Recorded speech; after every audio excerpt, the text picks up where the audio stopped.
তিনটা প্রজন্মের কথা বলি, তিনটা প্রজন্ম আমাদের পরিবার। 13ই জুন শুক্রবার এটা ছিল একটা মিলন মেলা আমাদের, এবং এই এত চমৎকার একটা মিলন মেলার একজন অংশীদার আমি হতে পারবো, এটা সত্যি ভালো লাগছে।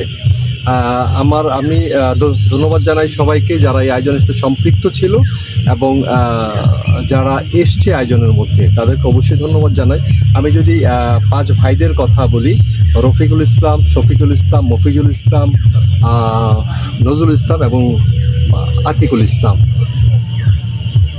এদেরই যখন বাবা ছিলেন আব্দুর রাজ্জাক দারোগা, ঠিক না? আসলে এই মানুষগুলোর কথা আলাদাভাবে আমার সাথে খুব বেশি সুখকর স্মৃতি আছে, বিষয়টা এরকম না। অনেকজনের সাথে অনেক রকম স্মৃতি। যদি বলি রফিকুল ইসলাম বড় জেঠার কথা বলি, একজন মুক্তিযোদ্ধা ছিলেন, স্বাধীন বাংলাদেশের প্রথম বিসিএস ক্যাডারের অংশ ছিলেন এবং উনি আমাদের পরিবারের অংশ। ডেফিনেটলি এটা আমাদের ভালো লাগে। অসংখ্য স্মৃতির মধ্যে ছোটোবেলায় যখনই যেতাম ওনার বাসায়, কম্পালসারি ছিল ইফতারের সময় সবাই মিলে একসাথে ইফতার করা। দারুণ একটা পরিবেশ ছিল, দারুণ একটা আবহাওয়া ছিল, অনেকটা সময় কেটেছে ওনাদের বাসায়। শফিকুল ইসলাম মেজো জেঠা, ওনার সান্নিধ্যে খুব বেশি আসতে পারেনি, কারণ উনি ম্যাক্সিমাম সময় কাটিয়েছেন প্রবাসে। মফিজুল ইসলাম ওনাকেও খুব বেশি সান্নিধ্য পেয়েছে এটা না, অল্প কিছু সময়, খুব বেশি স্মৃতি ওনার সাথে নাই। নজরুল ইসলাম আমার বাবা, ওনার সাথে আসলে অসংখ্য স্মৃতি। যেটা ভালো লাগতো, ছোটোবেলায় কথা বলি, ছোটোবেলায় বাবার সাথে অনেকটা সময় যখন হয়তো মন খারাপ হতো, আব্বা ঠিক নিয়ে যেতেন রেস্টুরেন্টে সকালবেলা, এবং একসাথে আমাকে নিয়ে বাবার নাস্তা করা, রাগ ভাঙানো, এবং আমার যে চাহিদাগুলো ছিল উনি চেষ্টা করতেন সেই চাহিদাগুলো পূরণ করার জন্য। অসংখ্য স্মৃতি হলো গিয়ে বাবার সাথে। এরপরে আতিকুল ইসলাম, একজন বীর প্রতীক, ছোট চাচা। আসলে 1994, 98, 2002, 2007, 2011 ঠিক 5 ভাইয়ের দুনিয়া থেকে চলে যাওয়া, ঠিক না? একটা অভিভাবক শূন্যতা, এই শূন্যতা কিন্তু আদৌ পূরণ হয়নি। যদি বলি আমাদের প্রবাসে আছেন বড় ভাই, বাবু ভাই আপনাকে অনেক মিস করি। হ্যাঁ, প্রত্যাশা ছিল হয়তোবা আপনি অনেক দূর সবাইকে নিয়ে একসাথে থাকবেন, আসলে পারিপার্শ্বিক অবস্থার কারণে সেটা সম্ভব হয়নি। যেটা আমরা কিছুটা পেয়েছি জুয়েল ভাইয়ের কাছ থেকে, যে কোনো পরামর্শ, পারিবারিক যে কোনো আয়োজন, সব কিছুতেই আপনাকে সাথে পেয়েছি।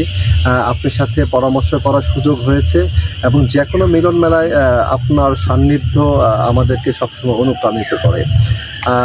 এই মিলন মেলার জন্য আমরা জানি না হয়তোবা এটাই শেষ, তারপরে আর হবে কি না, কারণ 5 ভাইয়ের এক বোনের মিলন মেলা একবারই হয়েছিল, একসাথে তারা একবারই হতে পেরেছিলেন সম্ভবত 90-91 সালে। তারপর সেটা সম্ভব হয়নি। আমাদের যেটা হয়ে গেল এটাই হয়তোবা শেষ, এমনটি আর হবে কিনা জানি না। বাট পরবর্তী প্রজন্ম যারা আছে, 3 প্রজন্মের একসাথে এই মিলন মেলা সত্যি একটা ভালো লাগার মতো একটা বিষয়। নতুন প্রজন্ম আমরা অবশ্যই চাইবো নতুন প্রজন্ম ঠিক এমনটি কন্টিনিউ করবে, সবাইকে একসাথে রাখবে, সবাইকে একটি পরিবারের মধ্যে রাখবে। সবাই সুস্বাস্থ্য সুন্দর জীবন কামনা করে এবং সবসময় চাওয়া প্রতিটা মানুষ ভালো থাকবে, দেশকে ভালোবাসবে। সেই পর্যন্ত সিরাজুল হক।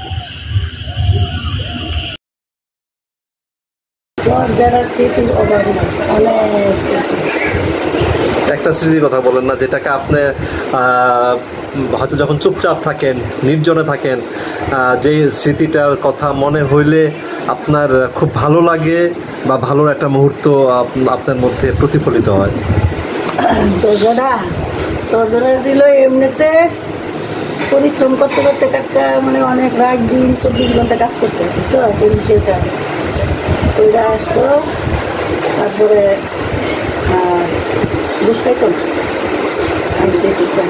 সেটা তো স্বাভাবিক, কারণ জ্যাঠা যদি ঘুষ খাইতো এরকম অনেক বাড়ি সে করতে পারত। ওই সময় সৎ মানুষ হিসাবে যতটুক করা দরকার, বাইরে থেকে পুরান কাপড় জামা কিনা করতো, তারপরে ঘুষ খাইতো।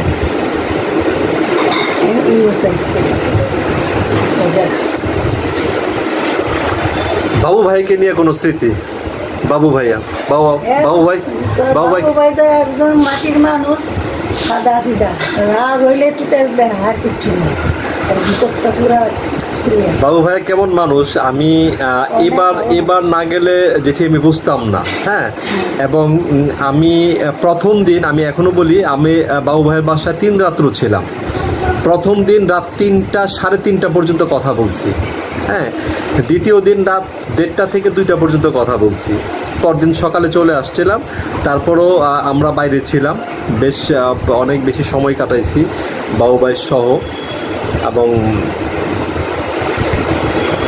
আসলে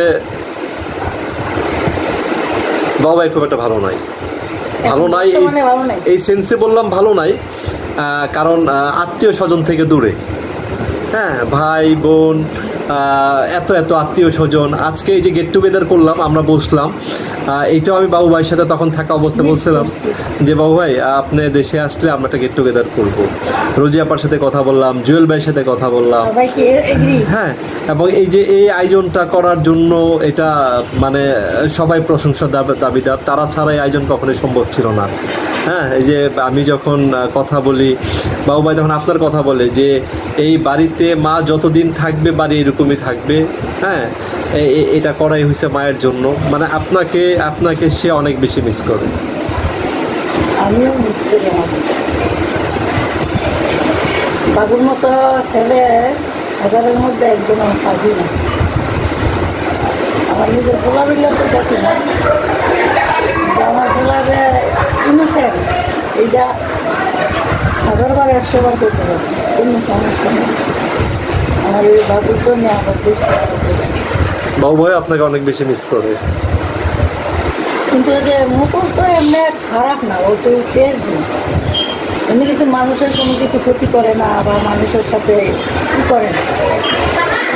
বাবু তো লোকের পুরো ইনোসেন্ট, মেয়েটাও ওই সময় চলে ঝগড়াঝাটি করতে পছন্দ করে না, সাদা সিধা থাকে।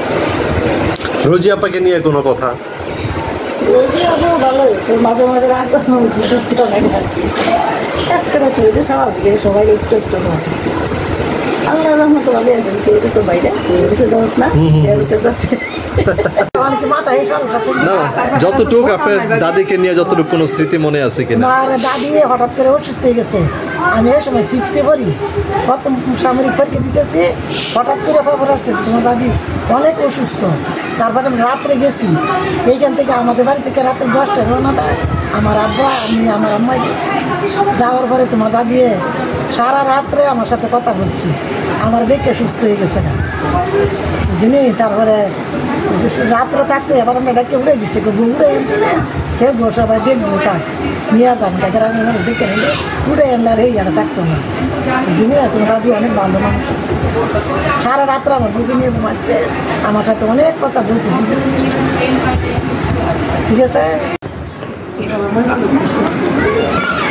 আমার আব্বার নিয়ে কোনো স্মৃতি? তোমার আব্বারে তো তোমরা দেখছো, তোমার আব্বা অনেক সরল সহজ আছে, কোনো কিছু জানতো না। সংসার জীবনে আইসা বাবার বাড়ি ছিলাম 6 মাস তোমার নিয়ে ফার্স্ট টাইমে। এরপরে বাসা নিল, বাসায় আসলাম, ঢাকা বাসাবো, বাসা নিছে।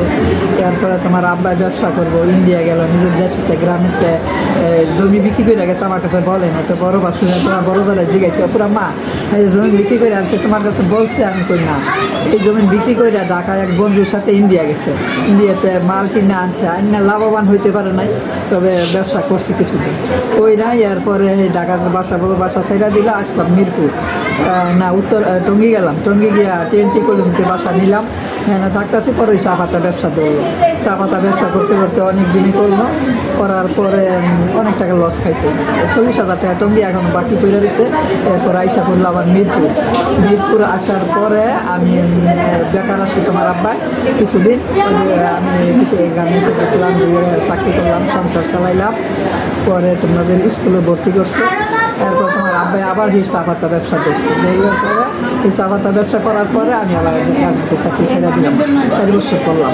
পরে এই গার্মেন্টসের চা পাতা ব্যবসা করতে করতে গিয়ে এটা দিয়ে আল্লাহ দিলে চালাইছে, আল্লাহ চলছে।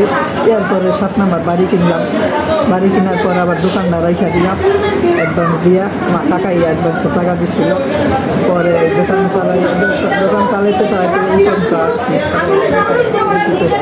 দড়ি করা কেনার পরে মনে করো আবার 7 নম্বর দোকান ছাইরা পরে বাড়ি করা চলে গেল।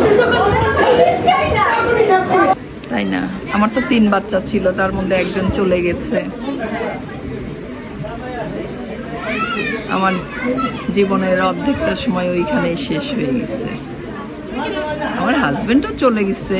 আমি যত কষ্ট না পাইছি তার চেয়ে বেশি কষ্ট পাইছি আমার সন্তান যাওয়াতে। তারপরে যখন এই 2টার দিক তাকাইছি, মনে হয়েছে না আরো খানিকটা যেতে হবে। এই তো চলছি, এ পর্যন্ত চলছি। দোয়া করো এদেরকে যেন, এদের সংসার দেখে আমি যেন যেতে পারি। শুধু এই দোয়াটা করো, আমার সুস্থ কামনা করো, আর কিচ্ছু না। বাস চাস্তো ফুপাতো বোনদের মধ্যে মানে আমরা আপনাকে কাছে পাইছি, হ্যাঁ, লাভলি আপাকে ওইভাবে কাছে পাইনি বা জ্যোতি আপাকে ওইভাবে কাছে পাইনি। যাদের সাথে হয়তোবা রাস্তায় দেখলেও জ্যোতি আপাকে হয়তোবা আমার জন্য চেনাটা মুশকিল হবে, কারণ এদের সময় পাইছি কম। আপনাকে খুব বেশি সময় পাইছি বা অনেক কথা হয়েছে, হ্যাঁ। এবং এই পরিবার অনেক কিছু আপনি জানেন, আপনি এবং জুয়েল ভাই আমার মনে হয় ওনাদের চাইতে বেশি আর কেউ জানে না। এটা জ্যাঠাদের নিয়ে কোনো স্মৃতি অথবা আপনার আব্বাকে নিয়ে কোনো স্মৃতি আপনার মনে আছে কিনা, যেটা সুখের কোনো মুহূর্ত বা কষ্টের কোনো মুহূর্ত? অ্যাকচুয়ালি আমার জ্যাঠা সবচেয়ে বড় ছিলেন, তারপর আমার আব্বা। জ্যাঠা আমাকে অনেক আদর করতেন, রোজিকে যেমন আদর করতেন উনি, আমার মনে হয় আমাকে তেমন তার চেয়ে কম করেন নাই। আমার সুখে দুঃখে বিপদে আপদে জ্যাঠা ছিলেন আমার পাশে। আমার কোনো কষ্ট নিশ্চিত করতে পারতেন না। যাই হোক, আমার সবচেয়ে বড় কষ্ট লাগছে যখন জ্যাঠা বিছানায় পড়ে গেছে। বিছানায় পড়ে গেছে, উনি সবাইকে চিনে কিন্তু কোনো কথা বলতে পারেনি। ওইটা আমার খুব বড় কষ্ট লাগছে, অনেক কষ্ট লাগছে। গেল আব্বার কথা তো বলে শেষ করা যায় না, কারণ আমার আব্বা এমন একজন মানুষ ছিলেন, ব্যক্তিত্ব সম্পন্ন, সৎ, সততা ছিলেন অনেক আমার আব্বার। আমার আব্বা অন্যায়কে কখনো কষ্ট দিত না। সে যাই হোক নিজের মানুষ হলো। আর আমাদেরকে সবসময় বলতেন যে একটা পিঁপড়া মেরে যদি এসে বলো যে আমি পিঁপড়া মেরে আসছি, হ্যাঁ, তাহলে আমি কিছু মনে করবো না। একটা মানুষকে মেরে এসে যদি বলো আমি মানুষকে মেরে ফেলছি, তখন সত্য কথা বলছো, আমি বিপদ চেষ্টা করবো বাঁচানোর জন্য। কিন্তু একটা পিঁপড়াকে মেরে যদি এসে বলো আমি মারি নাই, সেটা আমার কাছে সমান। আমার আব্বা আর্মি পার্সন ছিলেন। আমার আব্বা সবসময় সত্য কথা বলতেন, সবার প্রিয় ছিলেন। আমার নানা বাড়িতে আমার আব্বা বেশিরভাগ সময় কাটাইছেন, হ্যাঁ, যুদ্ধের পর থেকে। আমার নানা বাড়ির প্রত্যেকটা ব্যক্তি খুব প্রিয় ব্যক্তি ছিলেন আমার আব্বা। জামাই জামাই বলে সবাই একটা চিনত, হ্যাঁ। আমার আব্বাকে সবাই সম্মান করতেন। সবচেয়ে বড় কথা কি, আব্বাকে অনুকরণ করে অনুসরণ করে এই পর্যন্ত আমরা এসেছি। ঢাকা শহর আমাদের মাথা গোঁজা করে ঠাই ছিল না।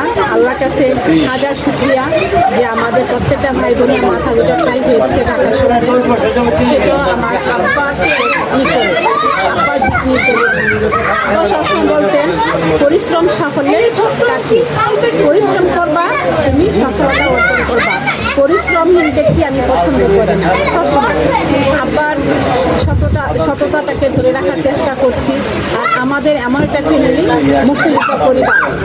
আমাদের বাপ চাচা আল্লাহর রহমতে সবাই মোটামুটি মুক্তিযোদ্ধা ছিলেন, তবে জাহাঙ্গীর কাকা সার্টিফিকেটটা পায় নাই। জাহাঙ্গীর কাকা কিন্তু মুক্তিযুদ্ধ করেছেন, কিন্তু সার্টিফিকেটটা পায় নাই। সেটার জন্য আসলে খারাপ লাগে। আমরা গর্বিত আমরা তো পরিবারে জন্মগ্রহণ করে। আমার একটা মাত্র পুকুর ছিলেন, অনেক আদরের ছিলেন। আমার আব্বা কাকাদের জেঠার সবার অনেক আদরের ছিলেন। এখন ওনারা কেউ বেঁচে নাই। ওনারা এক সময় আমাদের মতো যেমন গেট টুগেদার করছে।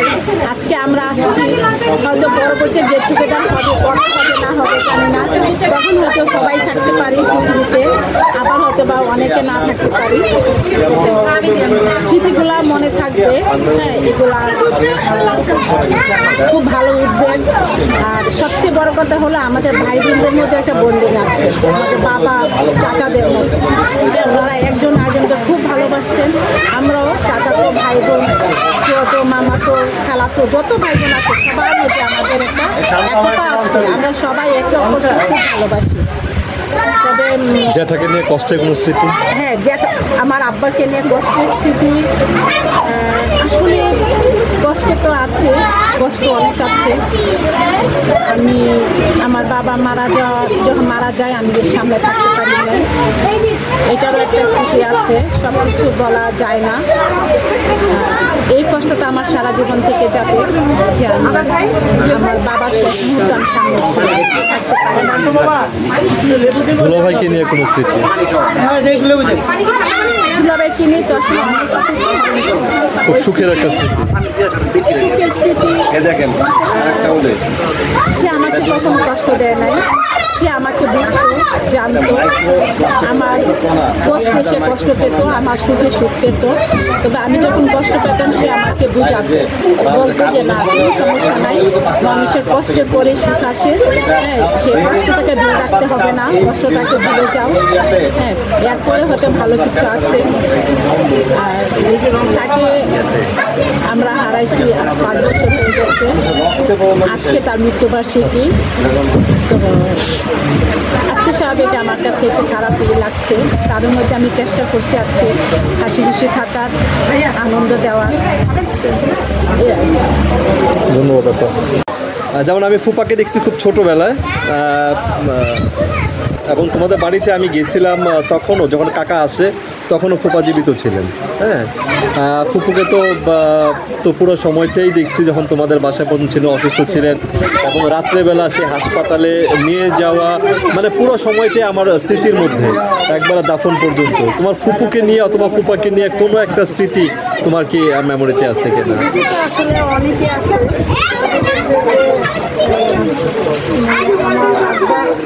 আব্বা অনেক, আমিও ছোট ছিলাম, তো আব্বা তখন মারা গেল। যখন ছোট ছিলাম আমার মনে আছে যে আমার আব্বা মানে বাসায় এসে আমাকে জিজ্ঞেস করতো। আর সবচেয়ে বেশি ভালো লাগতো যে আমি যখন বিশেষ করে পরীক্ষা দিতাম, পরীক্ষা অনেকে আসে না এদিক সেদিক তাকাইতো, যে টাকা একটু দেখা, এই জিনিসটা তখন হইতো না। কারণ আমি জানি যে বাসায় গিয়ে আমাকে বলতে হবে যে মানে কীভাবে কষ্ট দিচ্ছ, কেন দিচ্ছ, কীভাবে হচ্ছে। তার জন্য আমি কখনো এদিক সেদিক তাকাতে পারতাম না। এই একটা মজার স্মৃতি। আমার মা তো প্রায় অসুস্থ থাকতো, প্রায় সময় অসুস্থ থাকতো। তো এখন মারা যাওয়ার বুঝতে পারি যে মা একটি জিনিস। আম্মা একবার অনেকদিন আমি অসুস্থ, তা আমি শুয়ে আছি, হঠাৎ করে ঘুমের মধ্যে আমার কাছে এসে বলতেছি কি, আমাকে বললো যে আমি যদি মারা যাই তাহলে তোমরা কান্না করবে না কেন? বলতেছে যে আমি তোমাদেরকে আশায় কিছুই করতে পারি না, তার জন্য আমার জন্য কান্না করবে না, আমার জন্য দোয়া করবে। কারণ আমি একটু বলি, কাকা 5 ভাইদের মধ্যে আদরের ছিল, খুব রাগী ছিল, এবং তার ভাইরাও তাকে একটু ভয় পাইতো। আমি কাকাকে দেখছি, আমার অনেকগুলো স্মৃতি। আমার একদিন মনে আছে, কাকা আমাদের বাসায় বিকেলবেলা, আমরা তখনও বাইরে, কাকা মাগরিবের পর্যন্ত আমাদের বাসায়, আমরা মাগরিবের পরে মাঠ থেকে খেলে মাগরিবের পরে বাসায় আসছি। কাকা বাসায় ঢুকে আমি আর নিপুকে যে মাগরিবের পরে তোরা কেন বাইরে, গেটটা লাগাই দিয়ে আমাকে নিপুকে মারলো। হ্যাঁ, এই যে কাকার সাথে কিছু স্মৃতির কথা বলি, কিছু ভালোবাসার কথা বলি। খুব বেশি সময় কাকাকে পাইছি এরকম না, বাট অল্প সময় যতটুকু দেখছি যে উনি মানুষকে যেভাবে সহযোগিতা করছে, প্রতিটা মানুষকে, তার গ্রামের লোকজনকে আমি দেখছি, দারুণ একজন মানুষ। আমাদের খুব কষ্ট লাগে যে 20 বছরের ব্যবধানে বাচ্চাটা সবাই দুনিয়া থেকে চলে গেছে। কাকাকে নিয়ে তোমার ছোট্ট কোনো স্মৃতি, 10 সেকেন্ড 15 সেকেন্ডের, তোমার কোনো ভালো লাগার কোনো মুহূর্ত, যেই জিনিসটা তুমি এখনও স্মরণ করলে তোমার কষ্ট লাগে বা একটু ভালো লাগে, আনন্দ হয় বা গর্ব হয়, ওই অংশটা নিয়ে তোমার একটু কথা শুনি। সবই মনে আছে, মানে কোনটা পিক করে বলবো কনফিউজড।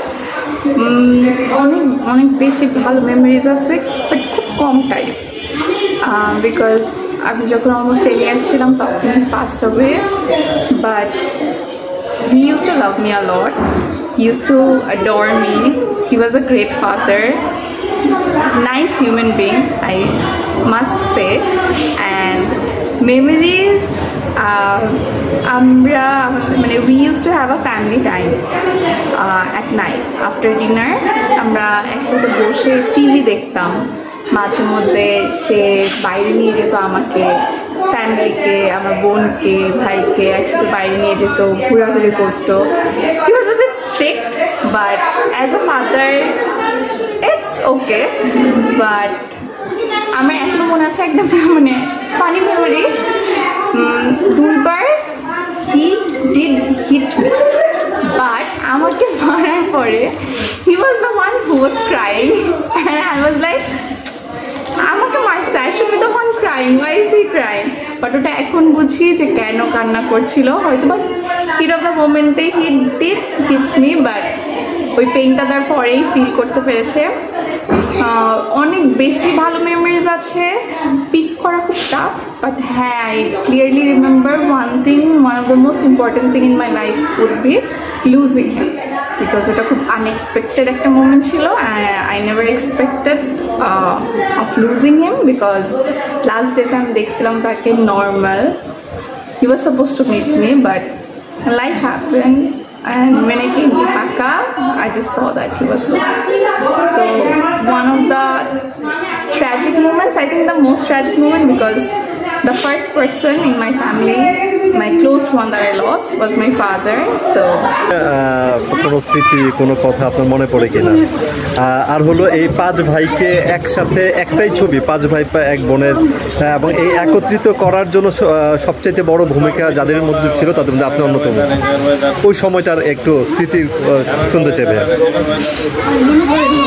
স্মৃতি সবসময় কষ্ট দেয় আবার আনন্দ দেয় 1990 সালে ওই সময় যোগাযোগ ব্যবস্থা খুব একটা ভালো ছিল না মূলত বাবুল ভাই আমি দুজনই বাপ চাচাদেরকে একসাথে করার একটা উদ্যোগ নিয়েছিলাম এবং ওখানে ফুপু উপস্থিত ছিলেন এবং এটা জ্যাঠার বাসায় হয়েছিল সাধারণ কাকার এসে ভুরুক থেকে যেয়ে নিয়ে আসছিলাম আসলে ওই মুহূর্তগুলি আসলে খুব কঠিন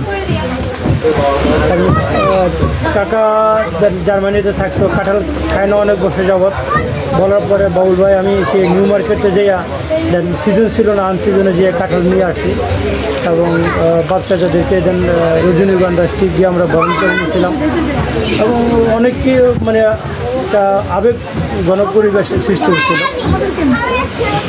আর আব্বার কথা যদি বলতে চাই আমি যখন আমি 8-এ পড়ি তারপরে সৌদিতে চলে যাই তবে বিদেশ থাকার পরেও আব্বাকে খুব ভয় পাইতাম একসময় যখন নাকি আমি কলেজে পড়ি তখন বন্ধুসুলভ আচরণ চলে আসে আমি যখন কলেজে পড়ি তখন আমার কাছে চিঠি দিছিল যে তুমি উন্মুক্ত জায়গায় বড় একটা জায়গায় আসছো এখানে বড় হাত তুলে বক্তৃতা দিতে পারো রাজনীতি করতে পারো হোস্টেলে থাকো হোস্টেলে থেকে তুমি কার্ড খেলতে পারো আড্ডা দিতে পারো তুমি বড় হয়েছো অনেক সুন্দরী মেয়ে আসবে তাদের মন আদান প্রদান করতে পারো তবে এইগুলো যদি তুমি করো তোমাকে তুমি খুঁজে পাবে না আর এইগুলির থেকে যদি একটু দূরে থাকতে পারো তাহলে তুমি তোমাকে খুঁজে পাবে আমি প্রতিনিয়তই বাবাকে স্মরণ করি বাবার জন্য দোয়া করি এবং আলহামদুলিল্লাহ আব্বা হজ করছে উমরা করছে দাদা দাদের নামে আমাদের সবার নামে খুব সুন্দর কোরআন তালাত করতো আমার এখনও রোজা আসলে সেই কোরআন তালাত আমার কানে বাজে যে আব্বা যে কোরআন তালাত করতো হাফেজরা যেরকমভাবে কোরআন তালাত করে একইভাবে কোরআন তালাত করতো আব্বা আদর্শে সবসময় চলতো বলতো যে তুমি মানুষের সাথে চলো মানুষ তোমাকে কষ্ট দিবে কিন্তু এরপরও মানুষের বিশ্বাস করতে হবে চলার পথে তুমি বিশ্বাস করবা মানুষ তোমাকে ঠকাবে কিন্তু তুমি ঠকবা না যার জন্য ওইটা আমি ফিল করি আব্বা বেঁচে নাই কিন্তু আশা করি আব্বা আল্লাহর রহমতে খুব ভালো আছেন কারণ নামাজ পড়তেন রোজা করতেন হজ করছে কোরআন তালাত করতেন আব্বা এবং বাবা চাচা সবাই ব্যস্ত করুক আল্লাহ দোয়া করি ধন্যবাদ। কাছ থেকে খুব বেশি পাইনি। আমি জ্যাঠাকে ছোটবেলায় খুব বেশি সময় দেখছি এটাও না। জ্যাঠার মারা যাওয়ার আগে আমি হয়তোবা ওনার সাথে ওনার আগে বেশ কয়েকবারে আমার দেখা হয়েছিল, অল্প সময় কথা হইতো। জ্যাঠাকে নিয়ে আপনার যদি কোনো স্মৃতি থাকে?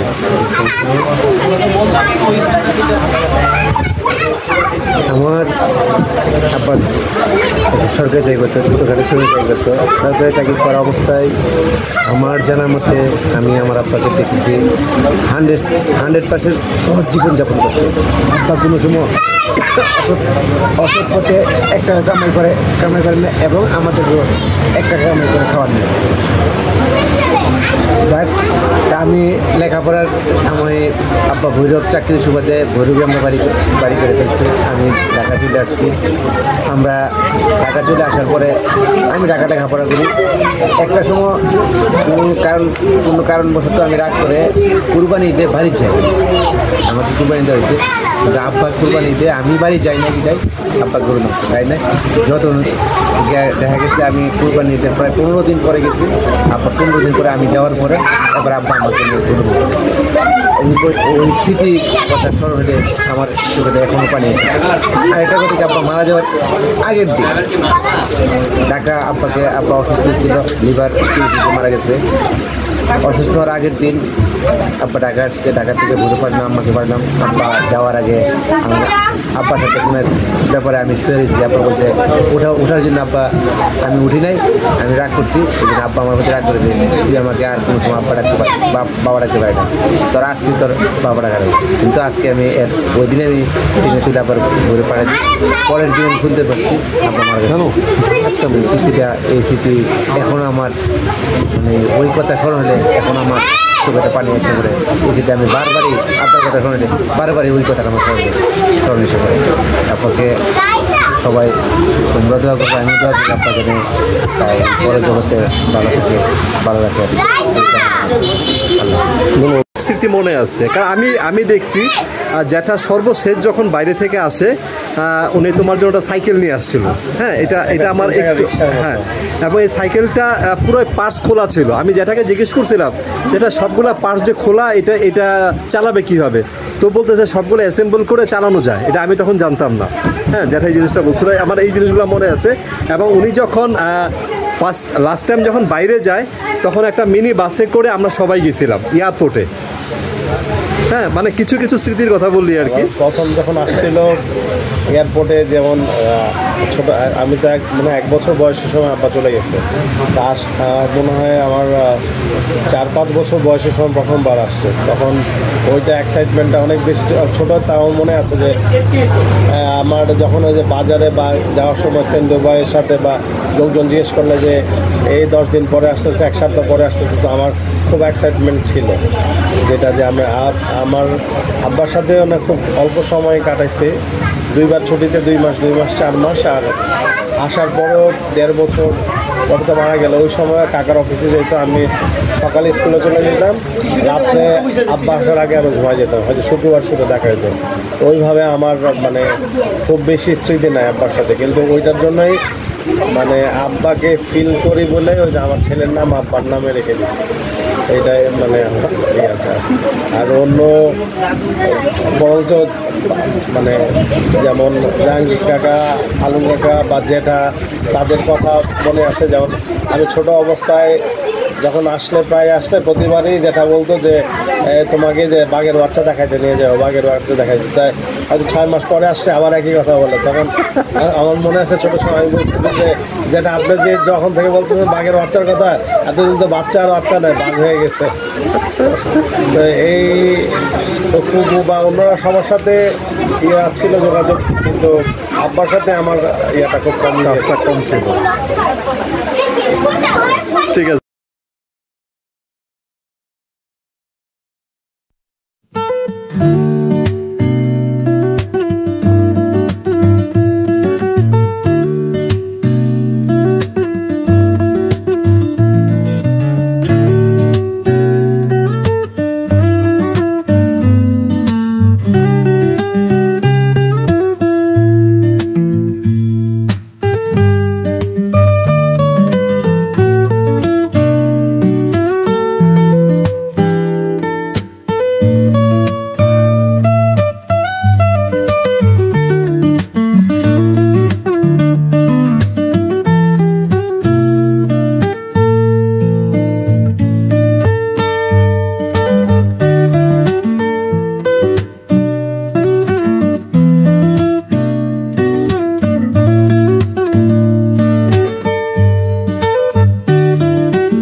13th of June 2025, our family get together with 3 generations.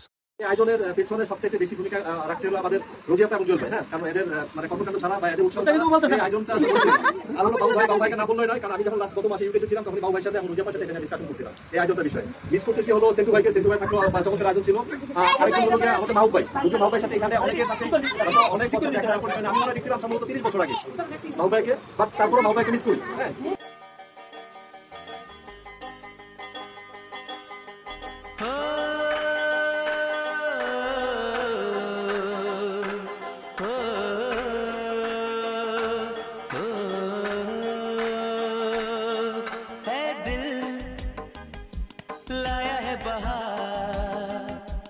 अपनों का प्यार क्या कहना,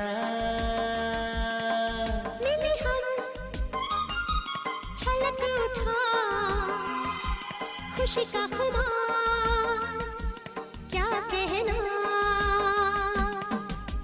खिले खिले चेहरे से आज घर है मेरा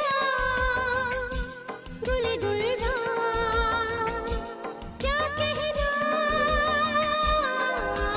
खिले खिले चेहरों से आज घर है मेरा गुले गुलजार क्या कहना, ऐ दिल लाया है बहार अपनों का प्यार क्या कहना, मिले हम छलक उठा खुशी का खुमार क्या कहना,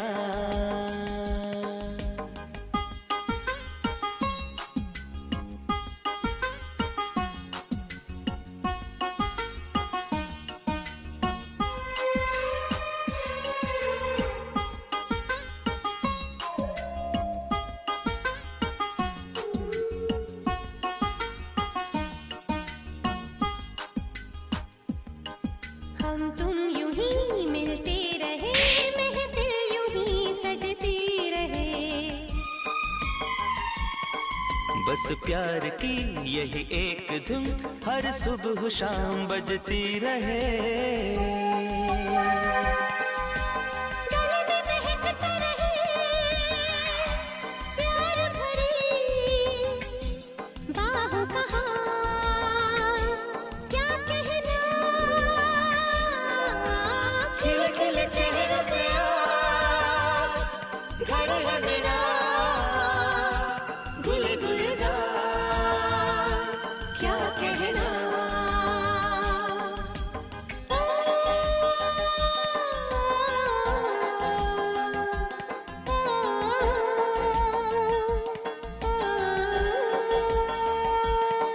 ऐ दिल लाया है बहार अपनों का प्यार क्या कहना।